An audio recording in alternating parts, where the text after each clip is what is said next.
Hey everybody. Turn the speakers up And get ready for this week's episode of N3. Hi, I'm Kaleigh. And I'm Sydney. And welcome back to another N3 broadcast, TikTok edition.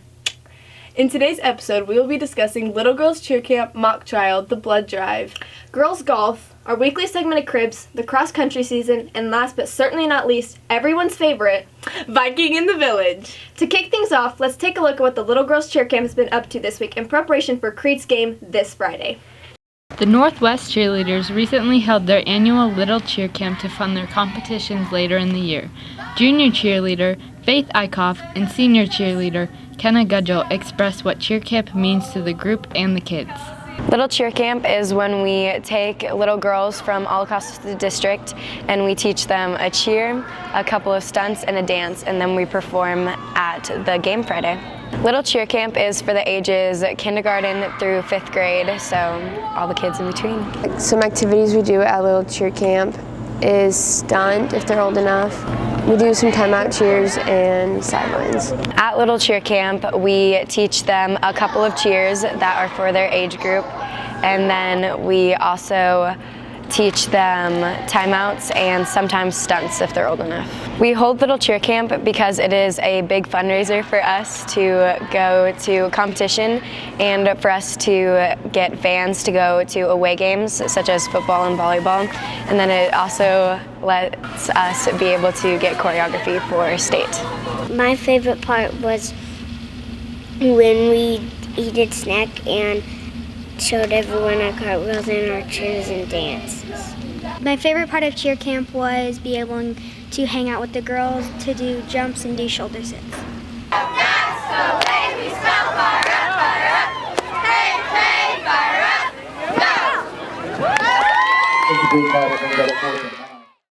go! Man, Little Girls Cheer looks so fun. I wish I could have done that when I was younger. You would have been a horrible cheerleader. You have 2 left feet. Oh yeah, coming from the one who walked into a pole when she was on her phone yesterday. I'd be a great cheerleader. Whatever helps you sleep at night. We're wasting time sitting here and arguing about this. There are bigger debates going on at Northwest. You mean like our mock trial? Exactly. Let's go see how their trial went earlier this week. Mr. Smith, do you have any comments, constructive criticism? Northwest has a lot of different activities for students to be involved in. One of them is mock trial.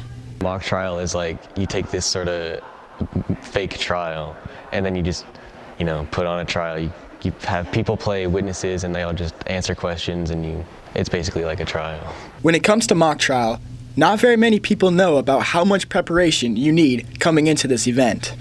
Well, for the first meet, we start our practices with the whole team like early August, and those are Sundays, and we do like 3-hour practices normally, and a lot of that is just, learning everything and like reading the case and really getting to know everything that's happening with this. And then after that, a lot of it is just kind of like on your own, writing, your questions, writing your closing statements, your opening statements, all that good stuff. So it's been a long process.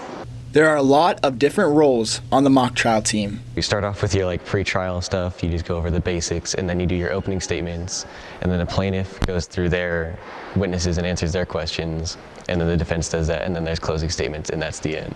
The team opened up their season with a win. After a victory at state last year, some of the participants were very nervous coming into this trial.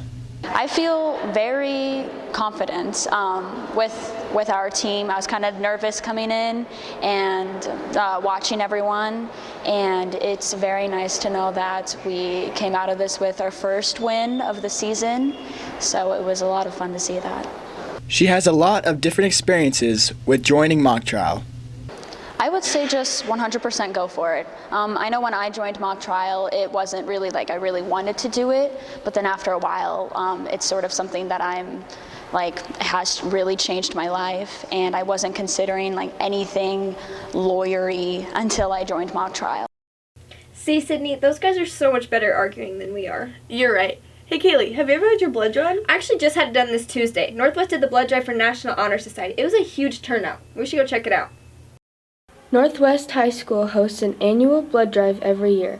Senior Bailey Adams tells us how Northwest contributes. So there's two or three every school year. One goes for National Honor Society, the other one goes to FBLA, It's just to get like people to volunteer and to donate blood, and it just like goes to a good cause. We get scholarship opportunities for the people in charge of it, and it's just, like I said, it goes to a good cause. The recent blood drive at Northwest brought in a lot of first-time donors. Last year, I would say we had a lot more like upperclassmen, like according to the people that were in charge of it last year. And then this year, we've had a lot of like first-time donors, which is always good, because then they can donate in the future years. Bailey expressed the importance of donating blood. You can save 3 lives, and then like it just helps a lot of people that need blood. If you miss the chance to donate, there will be another blood drive at Northwest on March 4th. The National Honor Society did such a good thing with setting up the blood drive on Tuesday. Another group that has been doing very well this year is the girls' golf team. I wish I played with such a great group of girls and coaches like the golf team. Me too. They all get along so well. Well, as our fall sports are rapidly coming to an end, golf was still in full swing up until this Tuesday. Our girls' golf team traveled to Columbus at the beginning of the week to compete in the state tournament. Let's go check out how their season ended. For the first time since 2015, the Northwest girls golf team qualified for the state tournament in Columbus. Not only did the team place third at districts, but juniors Bria Bareilles and Lainey Fry qualified for state individually. Bria Bareilles, qualifying for state for the first time, acknowledges the strong team around her. I feel like we've got a strong team going. We had a tough fight with Holdridge and Hastings the whole season, so it was nice to know that as a team we beat them out. Assistant coach Diane Rose had a lot of positivity for the team as well, and gave some insight into what the team worked on throughout the season. We did a lot of chipping and putting, and a lot of things from 120 in, and we just had great focus and practice, and I just think that all of that just made them better. They just kept getting better all year. It was really fun to work with them. This is the first time both Coach Rose and Bria have been to state, with Bria starting her first season with the team on the JV squad, and Rose becoming an assistant coach only last year. I will say that I loved coaching golf, and the transition from volleyball to golf was good, really, really good for me. It was really surprising. I wasn't expecting it, but it was nice to know that I made a lot of improvement during the season. The team finished in 9th place overall at the state competition, and Bria and Lainey both had great performances, with Lainey finishing in 23rd place and Bria tying for 54th.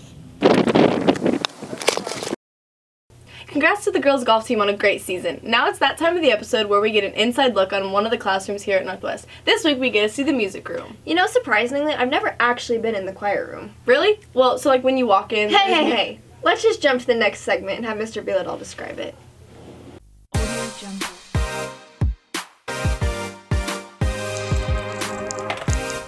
I'm Mr. Beeladall, and welcome to my crib.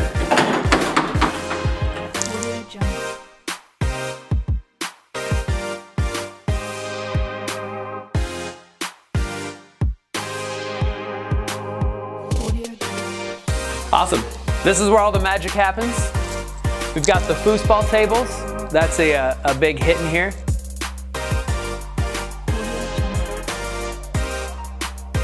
Come over this way. We've got Mrs. Coe. She's the bodyguard of the room. Got my office, which is a mess. Sorry. Some practice rooms. If you come this way, we can show you a little bit of the auditorium. If you walk in, this is where you're going to sit for all of our performances. Got our sound booths up top, the stage, the pit, the backstage area, and then we've got some of our dressing rooms off to the side. Here's our sound booth, and our lighting area, which is getting fixed right now. We've also got the drama room here. It's mainly for our storage. Thanks for coming to my crib.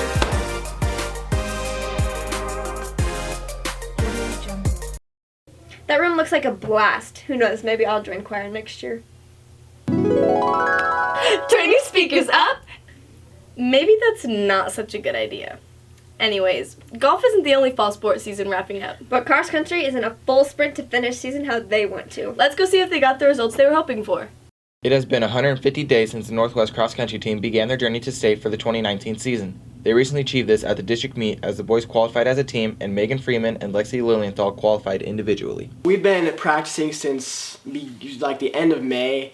And Coach has had a ton of workouts that he's directed towards us to enable us to peak at the end of the season, which is now, and that's just really helped us to perform our best at districts. I hope that our team does really well, boys and me and Lexi. I think that the boys will do super good no matter what the conditions are. I'm really confident that we're going to perform well because we've just been doing really well lately at these past couple meets, and I only think we're going to get better from here. We've had a great season, boys and girls both, being competitive in any meet that we've ran in. Last year we weren't as confident in ourselves. I think this year we've built a lot more confidence in everyone, and I think the boys try a lot harder this year than we did last year, and I think everyone likes the sport a lot better. The boys team has had a really nice season. We've won a couple of meets. We've been really up there and had a chance in any meet that we've ran this year. When we capped it off yesterday with a district runner-up finish, which was the first time since 2009 that the boys team has qualified for the state meet. But 5 medalists in the B4 district meet is something that our school has not accomplished in a long time. Our team has embodied our motto, compete all year long, and it's been exciting to watch. Oh no, we're almost done. Here's our last segment, and we hope you had some fun. Now introducing Viking in the Village. Welcome back to Viking in the Village. I'm Colby Hayes, and this week's question is the S or C in scent silent? Lego. Scent, S-C-E-N-T. Well, it can't be skint, so the C could be silent. But if you have a scent piece, a C-N-T, but nothing's silent up here in my brain. So that's a good one. I would say it's 50-50. 50-50? Just Yes. like sense. Like sense. But I have common sense, but I don't have 50 cents. But in sense and sense, ooh, that's a good one. That's one for the ages. Yeah, it's a good question. Only 2 people could answer that question, and one of them is dead. That's Albert Einstein. Who's the other one? You? Me, of course, me, without a doubt. Is the S or C in scent silent? S. Why? I have no idea. In my opinion, the C would be silent. Why is that? Because the S makes the sound to start that. So why is the C there? Same reason why there's a P in fan steel. Is the S or C in scent silent? Wait, am I going to get TikTok famous from this? Absolutely. I don't know anyone who spells scent S-E-N-T. It's usually C-E-N. But you spell it S-E-N-T if you're trying to send a letter. Okay, but The C. Why? Definitely the C. Because it's the second letter. No. Yes. That's So why isn't it just spelled S-E-N-T? because English is the weird language, and that's why I teach Spanish. C in scent silent. Ooh, wow. Jeez, that one's going to be tough. So are we starting right now? Sure, if you want to. Is the S or the C in what now? Scent. Like, as in your smell. Oh, wow. That's a tough one. Because you'd almost say a cent would be like having a penny or a cent, Yeah. so the C, but you could say it's the other way around. I'm going to say the S is silent. The S? Why is that? Because again, when I think of cent, I probably still think of a penny more than I think of anything. So I'm going to say S. You spell scent like send a letter with the S. Are you trying to start an argument? Good call. I don't send a whole lot of letters, so Yeah, neither do I. I probably have more coins than dollars in my pocket. So I'm going to still go with the silent S. All right. C is silent. How come? Because, like Caden would say, you don't say Kent. And if the C is silent, or if the S is silent, then it's like money sense, and it's not the same thing. Yeah, but it's spelled S-C-E-N-T. What do you think? It's definitely the C. I mean, you don't say Kent. I mean, come on now. So how come in cent, like 50 cents, it's not pronounced ent? It's a whole different word, you know. Did you love this week's episode of N3 as much as I did? Yeah, actually. No. Oh, shoot. Yeah. That's a secret we'll never tell. You know you love us. XOXO, this week's N3 anchors. I'm Kaleigh. And I'm Sydney. Make sure to stay tuned for the next broadcast.